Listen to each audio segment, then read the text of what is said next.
I have recently done a series of videos on the topic of Christian freedom, and today I would like to summarize my understanding of it and why I reject what writers have to say. In a nutshell, I think that Christian freedom is a sales technique to either sell you membership in their church or to keep current members re-upping said membership.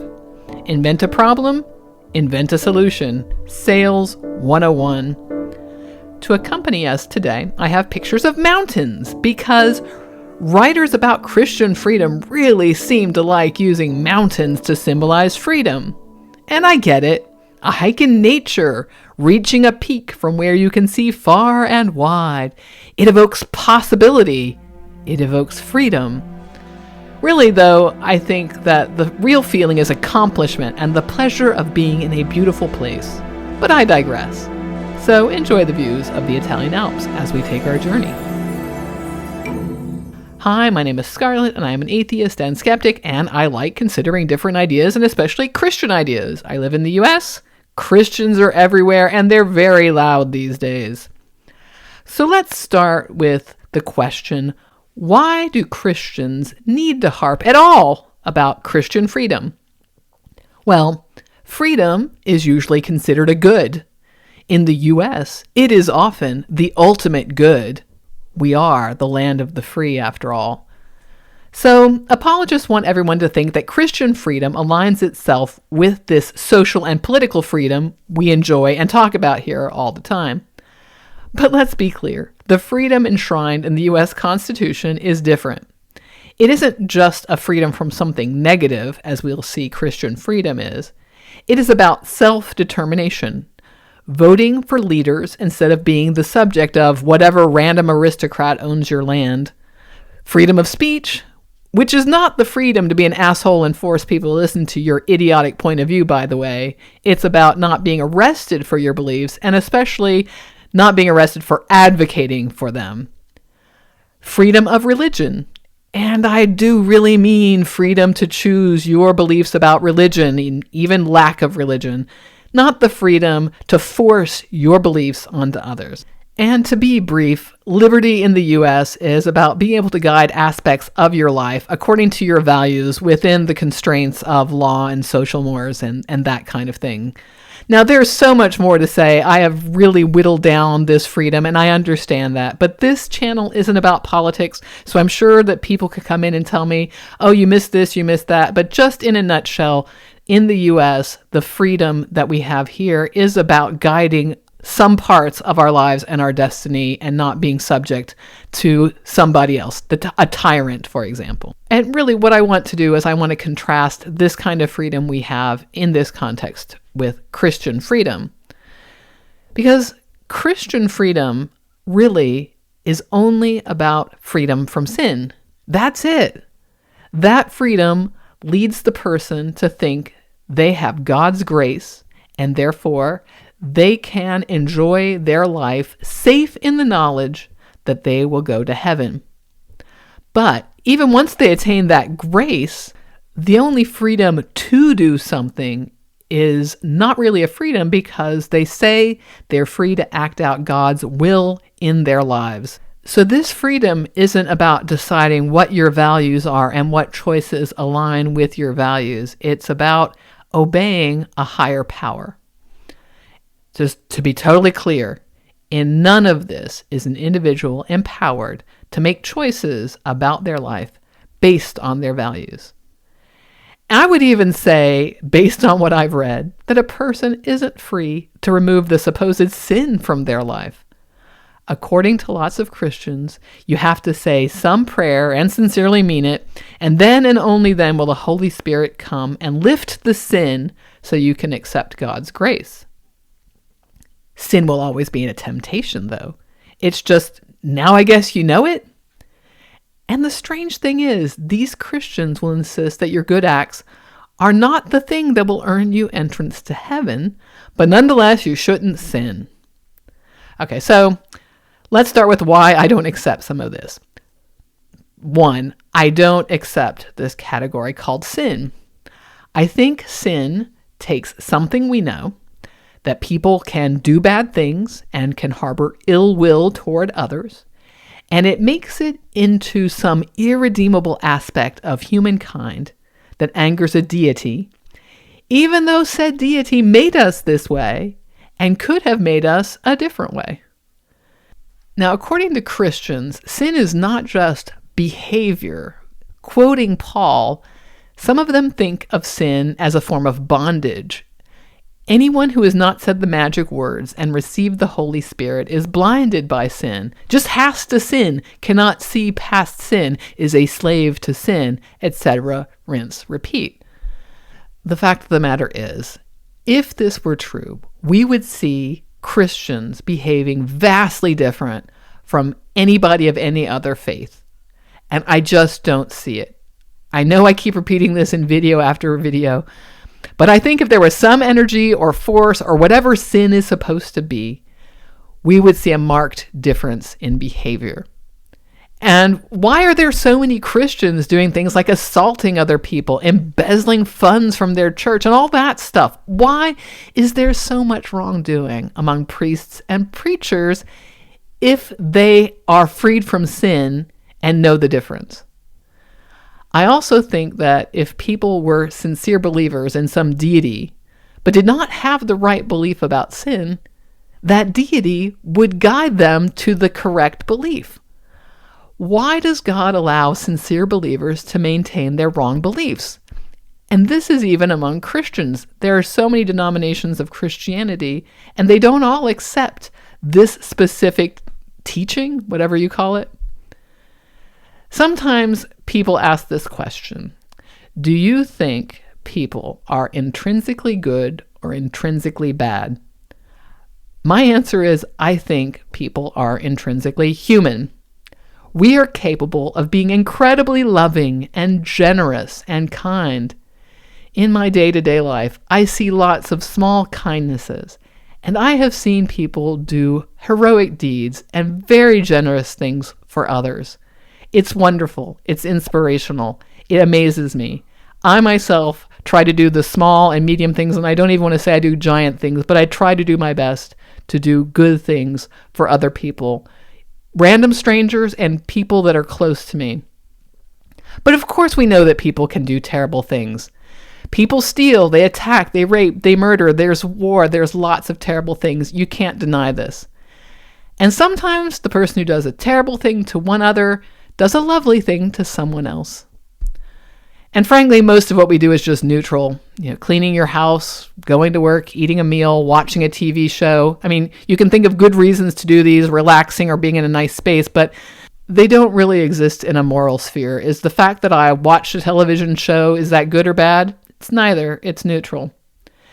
Frankly, it is easy to find anecdotes to support whatever position you want, that the world is going to hell in a handbasket or the world is improving. But like Ecclesiastes said, there is nothing new under the sun. People have been saying the world is worse now than in some golden age since there have been humans talking and transmitting culture. So I don't accept sin as a category of behavior, and I don't accept it as some blinding energy that we're in bondage to. Like, somebody please tell me how that magic works. I'm guessing Christians imagine that our soul is bound up in sin, and the Holy Spirit cleans the soul or something. It's like a shoe polish, like soul polish. The soles of the shoe, get it? Yeah, these jokes, they're free, you all. I make up the jokes, you just enjoy them. Okay, but basically, if there's no sin, there is no need to be freed from the burden or the bondage or the whatever metaphor you want of sin. Just no need for that. You are free to choose your values, and you are free to make the decisions in line with your society. I also don't think a God has foreordained any path for my life. It is up to us to decide what our values are, to create laws for a functioning society, to improve when we can, to recognize others as valuable just because. So, no freedom to enact some deity's plan. This is your life. It's the one life you know you have. Use it wisely. Use it in ways that you enjoy, that are meaningful, that are impactful, that are whateverful for your specific purpose. And to be clear, how can any Christian have certainty that they are following God's plan in their lives? If God knows everything, and so knows what we do, then it doesn't matter what we choose. That must all be fine with the God, or it would have chosen differently. But if this God isn't all-knowing, how do you know that you've chosen the right job, the right spouse, the right anything? What happens if your marriage that was foreordained by God is terrible, maybe even abusive, and you divorce? Did God foreordain that? Then why is divorce said to be wrong in the Bible? What if you learn that you hate the job you chose, the one you thought God wanted you to do, or that you find out your work is an abusive environment? Did God choose that? Why is that part of the plan? Aren't there better ways to accomplish whatever that plan is? Anyway, although lots of Christians seem to think that God having a plan makes their lives meaningful and they feel free to enjoy life, I would think that this would create stress for some people. Stress they might not want to admit because they want others to think they are in God's good graces. And of course, no grace, no heaven. So, of course, I don't believe in grace. Grace, what is that? It's another form of magic. So the soul is some magic version of us that exists separate from the body. Grace is some magic thing that unbinds the magic sin. None of this is visible, viewable, weighable, measurable. So for me, there's no grace, there's no heaven, there's nowhere to go when you die. What is freedom to me? Freedom to me is the ability to decide my values and to choose certain aspects of my life path. And I have to say, I hate the terms true freedom or real freedom or all these markers that try to say that freedom is this one thing and we have to get to that. But unless you're speaking casually, I mean, there is like this, no traffic is true freedom. Okay, metaphorically, fine. We're just being casual. But I don't think freedoms are absolute. We are bounded creatures. Our biology, the laws of physics, other people, laws, societal rules, our freedom has limits. So-called absolute freedom or true freedom might exist if there was one being on Earth who didn't have to deal with other beings. Well, even then, you would be bound by physical laws. I think people sidetrack discussions like this by adding these descriptors to freedom. So instead of talking about what is freedom and how are we free, well, that's not true freedom. It's like, you get to choose your job? Well, that's not real freedom. So there are so many ways to derail discussions. And deciding that you have to figure out the platonic form of freedom is one way not to get anywhere in this kind of a discussion. Now, in some of these talks, Christians like to compare Christian freedom to activities like playing the piano and skydiving. For me, freedom is in choosing the activity. I want to play piano, for example. And you have choices about what level proficiency you want to achieve. So, for example, if I just want to make noise on the piano, I don't need to do much to achieve that. I can just go bang on the piano or play random notes that make me happy. If I just want one jump in skydiving, I don't need lessons. I can do a tandem jump. Mission accomplished. Freedom easy. One writer on this topic of Christian freedom wanted to say that you are freer when you give up freedom, because if you want to become a proficient piano player, you need to take lessons and practice. Well, yeah, if your goal is proficiency, that's a good idea, but proficiency isn't the freedom, and playing well is not the freedom. I think we might feel free because when we are able to perform tasks automatically without conscious thought, when we're in what is called the flow state, it is a marvelous feeling. And I would agree that you need hard work to achieve that. But our freedom is in the choice. Our freedom is to come back and do the hard work. We're not free to choose the result. We're not free to choose achievement. We're free to come back every day and do the work. The writer on skydiving said we needed freedom to get there, the freedom of knowledge, the freedom of will to jump, and the freedom of knowing that you will land safely. Once again, the only freedom there is in the choice, in the will to jump. You might be thwarted getting there. You might be required to take a lesson. Your freedom is in trying to get there. Your freedom is in deciding to take the lesson or not, but those things are not freedoms. And your outcome doesn't determine your freedom. You are not free to decide to land safely. You are free to be conscientious about how you prepare everything and who you choose and the lessons and all of that. But outcomes don't determine freedom. I guess I'm a stoic in this regard. There is just so much in life we don't control. Our freedom lies in the things that we do control, in the ways we do act. Our choice is in the action. So again, to believe in this Christian freedom that they want to sell you, and that they tell you is the ultimate, you need to believe in sin, and specifically sin as some kind of energy that keeps you enslaved and impedes you from seeing right from wrong, good from bad. You have to accept that a magic force called grace, delivered by the Holy Spirit in your soul, removes that sin. But you're never entirely free from the temptation, just the bondage part of it. It's like, now I guess you know that sin is out there and you know right from wrong. Although, again, I don't accept that, but you have to accept that. It entails thinking that you have a soul with a destination, heaven or hell. And to get there, please tithe to this church and give up your time in these ways. I don't think the problem exists, so I don't need the solution.